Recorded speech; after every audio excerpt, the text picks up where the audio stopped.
E eu quero trazer para você aqui uma das dúvidas clássicas da teologia que nós temos sobre o espinho na carne de Paulo.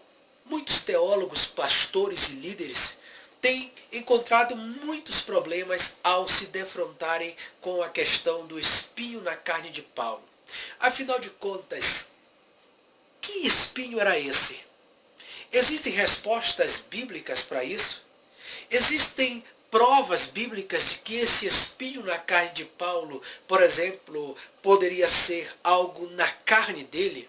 Ou algo relacionado à sua fé? Ou algo também relacionado à sua saúde? Ou Paulo, por exemplo, poderia ter uma deficiência física que o impedia de caminhar e isso doía nele? Afinal de contas, qual era o espinho na carne de Paulo? Se nós analisarmos a própria Bíblia, nós vamos ver que na Bíblia existem respostas suficientes para esta questão. Existe uma coisa chamada na teologia de paralelismo, e o paralelismo ele pode ser ou sintético ou ele pode ser semântico. Nesse caso, vamos analisar, ou na verdade vamos utilizar o paralelismo semântico, que significa que as palavras elas têm semelhanças no texto. Nós vamos utilizar a própria Bíblia para desvendar esse grande mistério que muitos ainda não conseguiram encontrar. Esse é o seu Minuto da Teologia.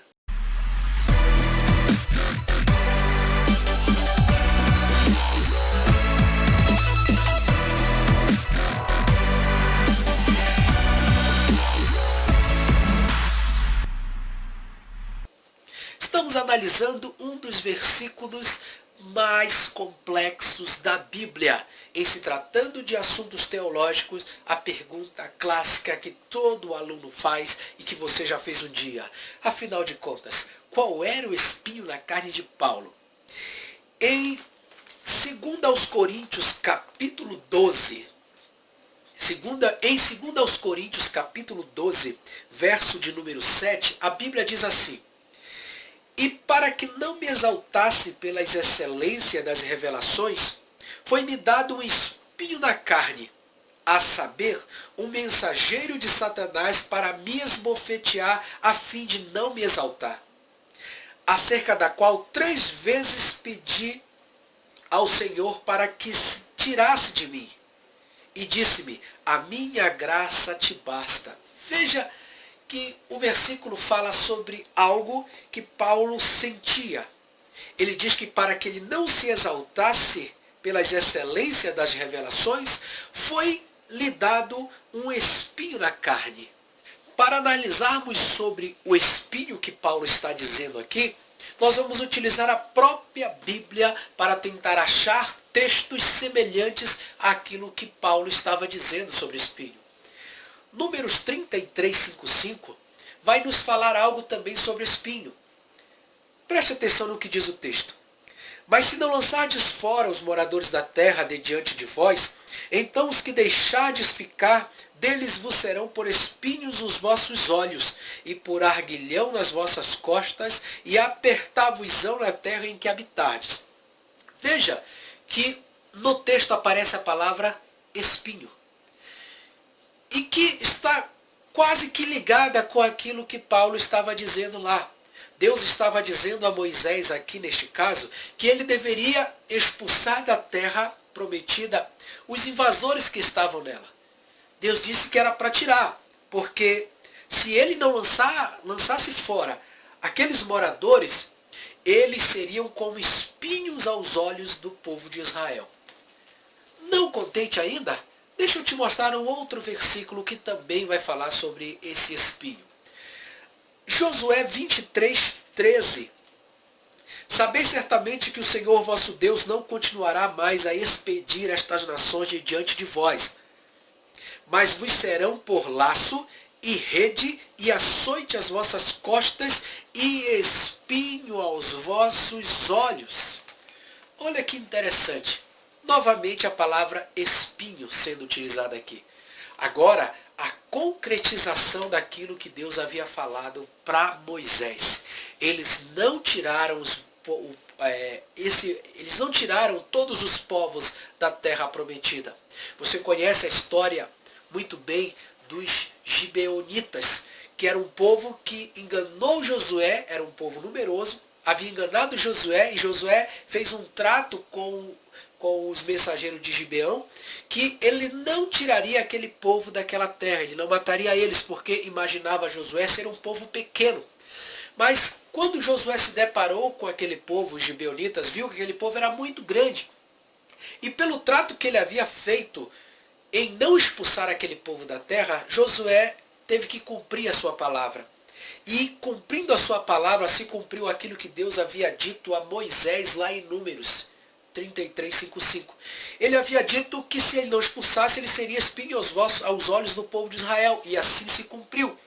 Israel, quando entrou na terra prometida, não pôde expulsar os gibeonitas. E os gibeonitas tiveram que consumir a riqueza da terra junto com o povo de Israel. Israel olhava aquilo, via um povo que não era o povo prometido, viu que não era o povo escolhido. E aquele povo, os gibeonitas, estavam tirando suprimentos da terra. E isso doía nos olhos do povo de Israel. Por isso que isso foi como um espinho aos olhos daquele povo.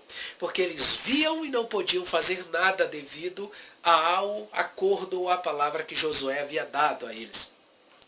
Porém, quando Paulo diz que foi dado um espinho na carne dele, logicamente que não era um espinho de forma literal, mas sim figurada. Então o que eu posso entender? Analisando um pouco a história de Paulo e do que ele passou, Paulo constantemente em Gálatas vai fazer a sua defesa, ele vai reclamar de um povo ou de um grupo de pessoas que perseguia ele. Esse povo chamado de judaizantes era um povo que aonde Paulo ia, esses judaizantes eles iam atrás desmentindo ou despregando aquilo que Paulo havia pregado naquela cidade. Constantemente você vai ver Paulo dizendo, acautelai-vos, cuidado com aqueles que se dizem cristãos e não são, que se dizem judeus, mas não são. Porque esse povo estava despregando o que Paulo falava, e por isso houve a necessidade de Paulo enviar cartas e segundas cartas e até várias cartas a outros a regiões aonde ele havia passado, para tentar fortalecer a fé daqueles irmãos a qual ele havia pregado, ou que os discípulos de Paulo estavam pregando. Percebam que o espinho na carne de Paulo, então, nós vamos chegando a uma conclusão, que o espinho na carne de Paulo, semelhante ao espinho que era aos olhos de Israel, era algo figurado. Então eu posso entender que o espinho de Paulo eram as perseguições que ele sofria dentre o povo judeu, entre judaizantes, que o perseguiam, que o caluniavam, que falavam coisas terríveis, que ele não era apóstolo, muitas das vezes perseguido até pelos próprios irmãos da cristandade, que diziam que ele não era apóstolo, e isso doía na carne de Paulo. Mas Jesus disse para ele, Paulo, a minha graça te basta. Portanto, o espinho na carne de Paulo não era uma deficiência física, o espinho da carne de Paulo não era uma tentação que ele sofria ou uma cegueira parcial, não. Segundo a Bíblia, o espinho na carne de Paulo, usando textos paralelos, usando paralelismo semântico, eu posso concluir que o espinho na carne de Paulo era apenas perseguições que ele sofria.